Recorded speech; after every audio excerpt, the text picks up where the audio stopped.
আমরা শরীর ভর্তি দগদগে ক্ষত নিয়েও মলম চিনতে চাই না।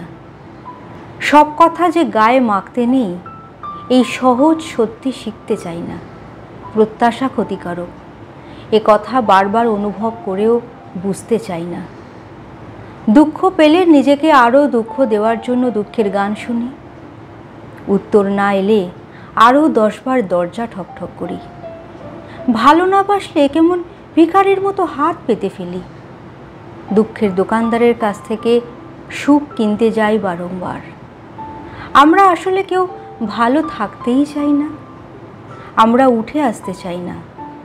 যা হয়ে গেছে গেছে বলে পাতা উল্টাতে চাই না। আমরা ব্যস্ত থাকতে চাই না, কাজে ডুবে থাকতে চাই না। কালকের থেকে নিজেকে আরও উন্নত করতে চাই না। কোথায় আলো আর কোথায় আধার জেনেও আমরা আলোর দিকে যেতে চাই না। নিজেকে নিয়ে পৌঁছে যেতে চাই না জীবনের সেই ব্যালকনিতে, যেখানে একবার পৌঁছে যেতে পারলে সব সুখের, সব শান্তির। আমরা চাই না।